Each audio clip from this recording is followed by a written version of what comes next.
Cette semaine, j'ai eu plusieurs personnes qui m'ont dit: «Oui, mais moi je suis hypersensible, toute ma famille me considère comme hypersensible et donc dans certaines situations, les personnes vont me dire: "Oui, mais comme tu es hypersensible, blablabla"».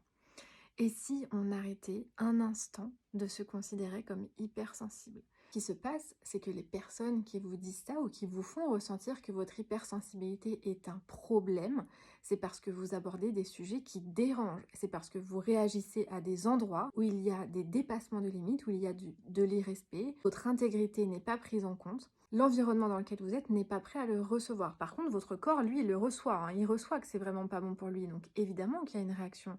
Évidemment qu'il y a une sensibilité, mais si en face on vous dit c'est de la faute de ton hypersensibilité, c'est que déjà il y a une dissonance dans la relation, il y a quelque chose qui n'est pas sain ici, parce que l'hypersensibilité n'a jamais été un problème en fait. Là où ça devient un problème, c'est quand on se sent victime de son hypersensibilité et que c'est devenu une croyance populaire que telle personne est hypersensible et donc tout le monde doit faire attention, tout le monde doit être aux petits soins, blablabla. Mais non en fait. Pas du tout, vos réactions sont saines. L'hypersensibilité, c'est un pouvoir, c'est un... Tout le monde est hypersensible. C'est juste que la plupart des gens s'y sont coupés, en fait. Quand vous venez voir la croyance à l'intérieur de vous que l'hypersensibilité est un problème, c'est un formatage, c'est un conditionnement.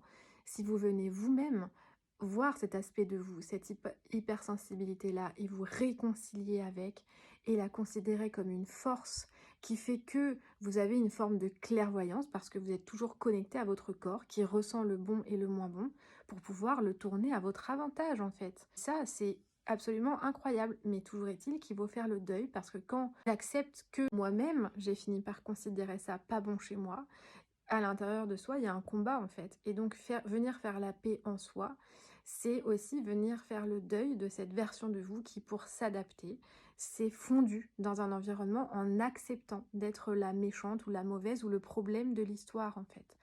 Et ça, c'est une étape qui demande beaucoup de bienveillance et de douceur avec soi-même pour pardonner à cette part-là en fait.